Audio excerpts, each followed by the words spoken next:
Você sabia que mais de 70% das pessoas já viveram algo tão difícil que até hoje o corpo e a mente ainda sentem isso? Mas ninguém fala sobre isso, e talvez você esteja carregando esse peso sem nem perceber. Imagine viver com o coração sempre acelerado, com medo até das coisas mais simples, ou explodir de raiva por motivos que nem entende. Você pode até pensar que é falta de controle ou problema seu.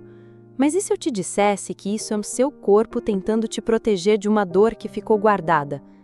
Ficar sem entender isso é como tentar correr uma maratona com um peso amarrado nas costas. E é por isso que milhões de pessoas vivem cansadas, ansiosas, com dificuldades que parecem não ter solução, e ninguém explica o porquê. Você está no canal Mapa da Mente Psi, e eu vou te mostrar por que isso acontece. E o que você pode começar a fazer para finalmente viver mais leve, sem precisar enterrar a sua história. Fica comigo até o final, porque isso pode mudar a forma como você se vê para sempre. Você já reparou como às vezes uma pequena coisa pode fazer a gente explodir de raiva ou se fechar completamente? Pode ser uma palavra, um gesto, um silêncio, e a reação parece maior do que a situação. Você já se perguntou por quê? O Dr. Bessel van der Kolk, um dos maiores especialistas em trauma, diz que o trauma está em todo lugar. Ele até brinca dizendo que, se você acha que nunca viu alguém com trauma, é porque não está prestando atenção direito. Isso é forte, né? Mas é verdade. Trauma não é só coisa de guerra ou acidente grave. É algo muito mais comum e próximo do que imaginamos. Vamos pensar juntos. Você já viu uma criança que tinha medo de ir para casa? Ou alguém que tinha dificuldades para confiar nas pessoas? Ou até você mesmo, em algum momento, se sentindo diferente, ansioso, sem motivo aparente, ou com dificuldade para se relacionar? Essas sensações podem ser sinais de que existe algo guardado, uma história não contada, uma dor que ficou presa no corpo e na mente. Para entender isso melhor, pense no trauma como uma marca. Não uma marca física que você pode ver, mas uma marca que o seu corpo e a sua mente carregam depois de viver momentos difíceis. Por exemplo, uma criança que cresceu em casa onde os pais brigavam muito pode ter aprendido que o mundo é um lugar perigoso, mesmo que hoje esteja em um ambiente seguro. Esse aprendizado fica dentro dela, afetando como ela reage, sente e se comporta. Ou alguém que passou por abandono, rejeição ou violência pode carregar essas experiências no seu jeito de se proteger do mundo, ficando mais desconfiado, ansioso ou até fechado para o amor. O mais importante é saber que isso não é fraqueza ou defeito, é uma resposta natural do corpo e da mente a situações difíceis. É o jeito que nosso sistema interno encontrou para tentar nos manter vivos. Por isso, quando você percebe que sua raiva é maior do que a situação, ou que você se fecha e evita contato, pode ser seu corpo dizendo: eu estou tentando me proteger do que já me machucou antes. E entender isso muda tudo, porque quando a gente começa a reconhecer essas marcas, a gente para de se culpar e começa a se entender melhor. Agora, imagina só, se trauma é tão comum, por que quase ninguém fala sobre isso? Uma das razões é que, muitas vezes, a sociedade não sabe como lidar com essas dores invisíveis. Por isso, as pessoas acabam se sentindo sozinhas, incompreendidas, achando que tem algo errado. Mas você não está sozinho ou sozinha. Muitos vivem isso, só que não falam. No próximo tópico, vamos entender o que acontece dentro do nosso corpo quando essas marcas ficam guardadas e por que elas podem afetar tanto a nossa vida, mesmo quando tudo parece normal por fora. Agora que você já sabe que o trauma está em todo lugar, vamos entender um segredo que muita gente não conhece. O trauma não fica só na cabeça, ele fica no corpo também. Sabe aquela sensação de medo que parece sem motivo?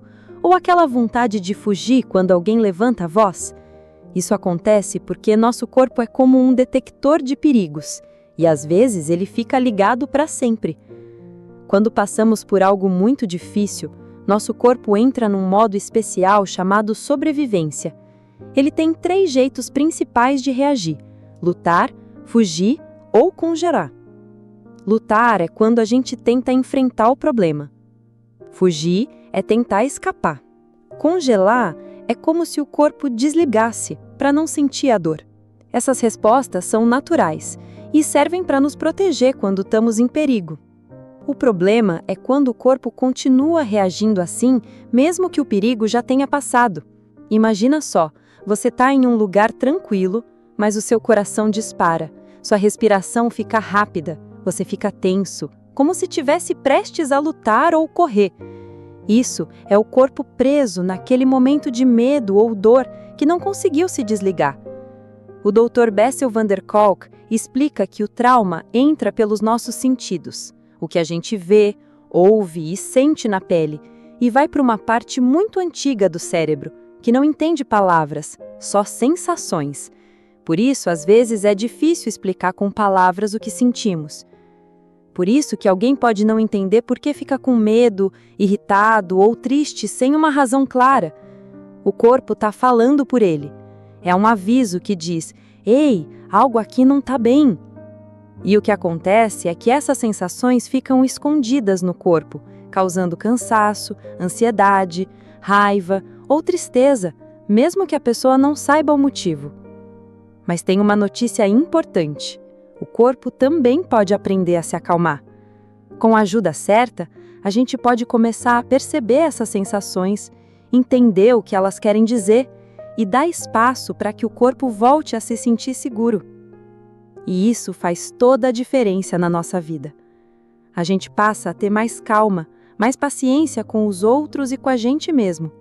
No próximo tópico, vamos falar sobre por que muitos tratamentos tradicionais não conseguem ajudar quem carrega essas marcas e o que realmente faz diferença quando a gente quer se sentir melhor. Você já teve a sensação de buscar ajuda e sair mais confuso do que entrou? Tipo assim, você vai ao médico, explica que está ansioso, cansado, irritado e sai com um remédio. Ouve "isso é coisa da sua cabeça" e volta para casa achando que o problema é só você. Isso acontece porque muitas vezes os tratamentos transtravais olham só para o sintoma e não para a raiz do que você está sentindo. A verdade é que a maioria dos profissionais foi treinada para pensar assim: se você está com medo demais, tristeza demais ou raiva demais, tem algo errado com você. Vamos consertar. Mas o Dr. Bessel van der Kolk e muitos especialistas atuais dizem que essa lógica está incompleta. Por quê? Porque em muitos casos não há nada errado com você. Seu corpo está apenas reagindo de um jeito que um dia foi necessário. Você aprendeu a se proteger. Você sobreviveu. Só que hoje você não precisa mais fugir, lutar ou se fechar. Mas o corpo ainda acha que sim. E aí entra o problema. Um remédio pode até acalmar por um tempo, mas ele não ensina seu corpo a se sentir seguro de novo. Ele não resolve o nó lá dentro, ele só silencia o alarme por alguns momentos. E às vezes, quando a pessoa não melhora com a medicação, ouve que não está se esforçando o suficiente, o que só gera mais culpa e charvenho. Mas tem outro caminho. Sabe o que realmente ajuda? Ser ouvido de verdade. Não só escutado, mas sentido. Poder contar sua história, aos poucos, num ambiente seguro, onde ninguém vai te julgar. Reconhecer suas reações com gentileza. Em vez de dizer, "por que eu sou assim?", você começa a se perguntar, "o que aconteceu comigo para que eu reagisse assim?" Incluir o corpo no processo. Técnicas como respiração consciente, meditação, toque seguro, movimentos leves, tudo isso ajuda seu corpo a entender que o perigo passou. Construir novas experiências de segurança. Estar com pessoas confiáveis, em espaços calmos, aprender a dizer não, cuidar de si com carinho, tudo isso reeduca seu sistema nervoso aos poucos. É um processo, um caminho. E cada passo, mesmo pequeno, já é uma grande conquista. No próximo e último tópico, vamos falar de um ingrediente essencial para tudo isso: a autocompaixão. Porque sem ela, a gente continua tentando se consertar. Mas com ela, a gente começa de verdade a se cuidar. Você já parou para pensar como você fala com você mesmo quando algo dá errado? Imagina isso. Uma criança tropeça e cai. Ela começa a chorar. Você chega perto. Agora me diga, o que você diria para ela? Provavelmente algo como: calma, tá tudo bem, foi só um tombo. Vem cá, eu te ajudo a levantar. Agora muda a cena. A pessoa que tropeça é você. Você erra, se desorganiza, perde o controle, sente vergonha, se sente fraco, fraca. E o que você diz para si? Muita gente responde assim: de novo essa fraqueza? Você nunca aprende, você só atrapalha. Por que será que a gente trata os outros com tanta compaixão, mas se trata com tanta dureza? É aí que entra uma das partes mais importantes do processo de reconstrução emocional, a autocompaixão. Autocompaixão não é se fazer de vítima, não é fingir que está tudo bem. É exatamente o contrário.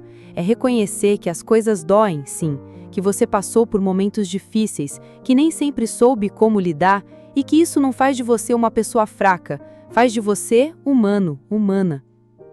O Dr. Bessel van der Kolk fala muito sobre isso.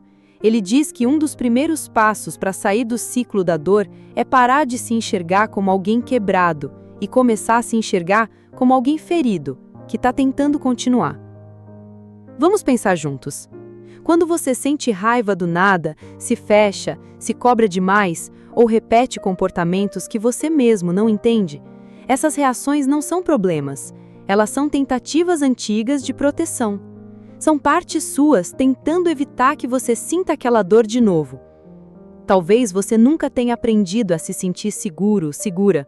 Talvez nunca tenha sido ouvido de verdade. Talvez cresceu achando que precisava ser forte o tempo todo, mesmo quando estava desmoronando por dentro. E tudo isso fica guardado, mas agora você tem a chance de fazer diferente. Autocompaixão é parar tudo por um momento, respirar fundo e dizer para si mesmo: eu estou fazendo o melhor que posso com o que vivi. Eu mereço cuidado. Isso muda tudo, porque quando você para de se bater internamente, começa a criar um espaço seguro dentro de você. E esse espaço é o que seu corpo e sua mente mais precisam para sair do modo de sobrevivência. Mas claro, ninguém vira especialista em gentileza interna da noite para o dia. É um processo, e tudo bem ser um pouco desajeitado no começo. Quer um exemplo simples? Comece observando como você se fala quando sente algo difícil. Troque "eu sou um desastre" por "isso foi difícil para mim". Troque "eu sou ansioso demais" por "tem uma parte de mim que ainda está assustada". Pratique falar consigo como falaria com alguém que você ama, com paciência, com presença, sem pressa. E quando os pensamentos negativos vierem, porque eles vão vir, reconheça: é a voz da cobrança, ela aprendeu a me proteger assim, mas agora eu posso escolher outra forma de me cuidar. Isso não é papo de autoajuda superficial, isso é neurociência aplicada à vida emocional. Estudos mostram que a autocompaixão reduz a ansiedade, melhora a resiliência emocional e até muda áreas do cérebro ligadas à empatia, à regulação e ao bem-estar. É como regar uma planta ressecada. Aos poucos, ela volta a florescer. Você não precisa ter todas as respostas agora. Só precisa de um passo: se tratar com menos culpa e mais gentileza. E olha, talvez ninguém tenha te ensinado isso antes, mas isso não é culpa sua. E mesmo que ninguém tenha te dado esse carinho antes, você pode aprender a se dar agora. Autocompaixão é um convite silencioso que diz: você pode recomeçar e não precisa ser perfeito para merecer isso. No próximo bloco, vamos amarrar tudo o que vimos até aqui e te fazer um convite especial, um chamado para começar essa jornada de dentro para fora, de um jeito leve, real e possível. Talvez você tenha chegado até aqui se perguntando por que sente tantas coisas que nem consegue explicar. Talvez você tenha percebido que certas reações não são exagero, são marcas que ficaram de coisas que um dia doeram demais. E agora, talvez, você esteja começando a entender que o problema nunca foi você, foi o que fizeram com você, foi o que você precisou suportar em silêncio. Mas agora você tem algo que talvez nunca tenha tido: consciência. E a partir disso, você pode começar a fazer diferente. Não precisa de grandes planos nem de respostas prontas. Só precisa começar. Onde você está, com o que você tem, no seu ritmo. Comece ouvindo o que seu corpo tenta dizer. Comece sendo mais gentil com as suas falhas. Comece trocando a culpa pela curiosidade. A pergunta não é mais o que está errado comigo. A pergunta é o que aconteceu comigo e como eu posso me acolher agora. E olha, se você sentiu que esse vídeo falou com você de verdade, eu quero te convidar a continuar essa conversa. Aqui no canal, a gente fala sobre tudo isso com profundidade, com leveza, com verdade. Então, se inscreve no canal, porque toda semana tem conteúdo para te ajudar a se entender melhor, se fortalecer emocionalmente e viver com mais consciência. Curte o vídeo, porque isso mostra para o YouTube que esse conteúdo é importante e faz com que ele chegue a mais pessoas que também estão se sentindo sozinhas. E comenta aqui, qual parte desse vídeo mais te tocou? Ou o que você percebeu sobre você enquanto assistia? E se você conhece alguém que precisa ouvir isso, compartilha. Você pode ser a ponte entre a dor e a escuta que essa pessoa nunca teve. Porque no fim das contas, é assim que a gente vai se reconstruindo, com pequenas verdades ditas com cuidado, com escuta, com presença, com coragem de olhar para dentro. E lembra sempre, você não precisa estar pronto, pronta. Você só precisa estar disposto, disposta a começar.